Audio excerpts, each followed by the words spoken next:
Selepas 11 pagi dihabiskan masa mencari lokasi ikan dan menebar pukat, waktu tengah hari tiba menandakan sudah sampai masa Syahrul dan Rohairi menuai hasil. Selepas musim tengkujuh, lazimnya perairan sekitar Berserah Pahang ini kaya koloni ikan gelama buat nelayan yang mencari rezeki di sini.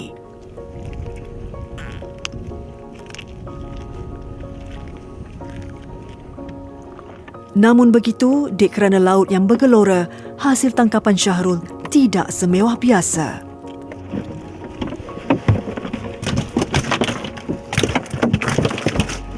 Ini asam garam hidup seorang nelayan seperti Syahrul. Kehidupannya sudah 17 tahun bermain ombak.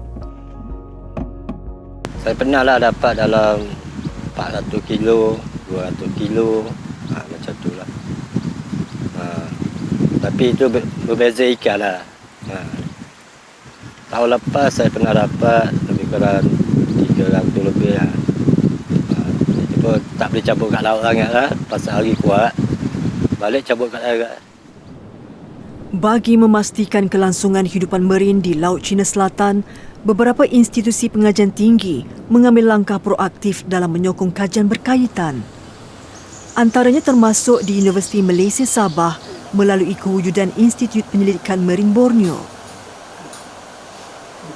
Muhammad Ali Said Hussein, seorang penyelidik dan pensyarah yang mendambakan diri dalam misi mengenali, menggauli serta melestari khazanah dasar lautan ini. Pensyarah ekologi marin ini bergiat aktif dalam lapangan kajian hidupan laut.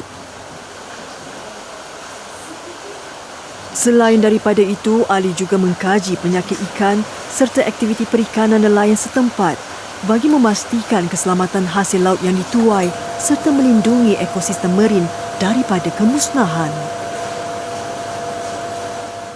Antara langkah yang para nelayan boleh ambil untuk mengatasi atau memastikan keseimbangan ini kekal adalah dengan memastikan bahawa tangkapan yang mereka buat adalah menggunakan kaedah-kaedah yang lestari, di mana dia menggunakan mungkin peralatan yang tidak mengancam haiwan-haiwan yang mempunyai tempoh jangka masa hidup yang panjang, ataupun menggunakan kaedah-kaedah di mana tangkapan adalah tidak menjejaskan populasi secara meluas.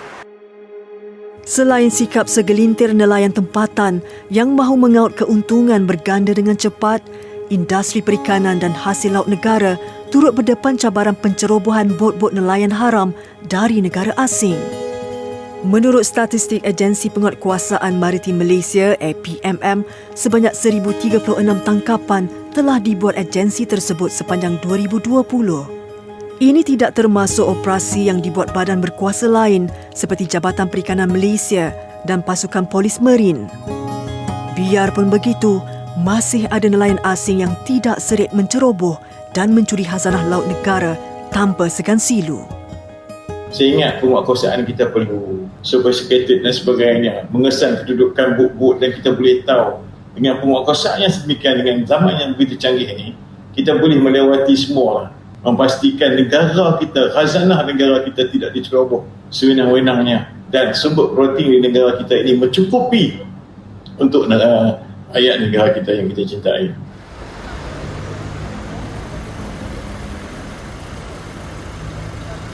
Hanya dengan penyelidikan berterusan dapat memelihara keindahan serta kepelbagaian spesies marin Laut Cina Selatan. Semangat ini jugalah yang disemat Yusri serta rakan-rakan penyelidik dari berbagai institusi tempatan lain.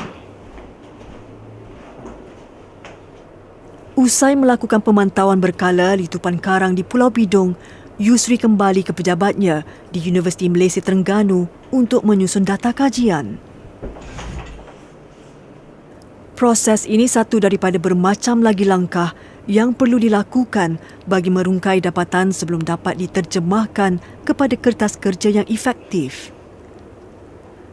Bagi Yusri, selain berjuang untuk mencetus kelahiran polisi bersesuaian dalam usaha memelihara Laut Cina Selatan, dia juga mahukan kajiannya menjadi pemangkin kesedaran awam. Satu yang kita harapkan sangat supaya orang awam ni boleh belajar dan ambil tahu pasal organisma yang laut. Kita tak nampak sangat organisma laut ni, tapi sebenarnya kawasan kita cantik. Tak payah nak pergi Great Barrier Reef, tak payah nak pergi Maldives ataupun tempat-tempat jauh-jauh. Kat kawasan dekat pulau-pulau kita pun dah cantik. Kan kita boleh snorkeling, kita boleh diving, tengok kawasan kita. Kan boleh menghayati keindahan bawah dasar laut. So semua boleh menghayati keindahan. So bila kita dah menghayati, kita cinta dan kita senang nak tanam semangat untuk memelihara.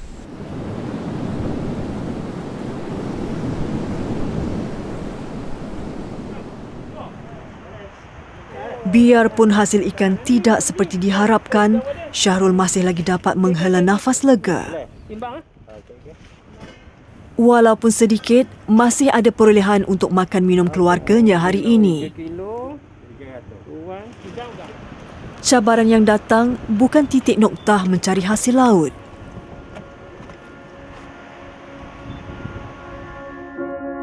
Satu sahaja harapan Syahrul, semoga Laut Cina Selatan terus memberi rezeki. Kalau boleh cakap dekat laut tu, nak hasil yang banyak macam-macam dulu. Inilah berterima kasihlah pada laut kita. Dia yang bagi rezeki kita, Tuhan Ta'ala bagi rezeki kita kerana lautnya. Hasil laut tu memang lebih pada hasil darat lah. Ya. Kalau kita pun sama-sama jaga, alhamdulillah lah rezeki tu.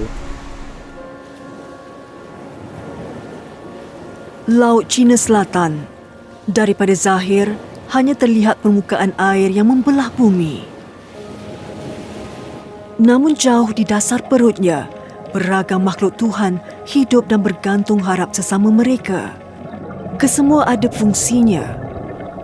Dari emas hitam kepada terumbu karang dan hidupan laut. Hingga ke ekosistem tanah lembap hutan paya bakau. Bagai kitaran siang dan malam yang pasti, setiap satu melaksanakan misinya. Jika kita gagal memeliharanya, tiada lain yang sengsara selain kita manusia.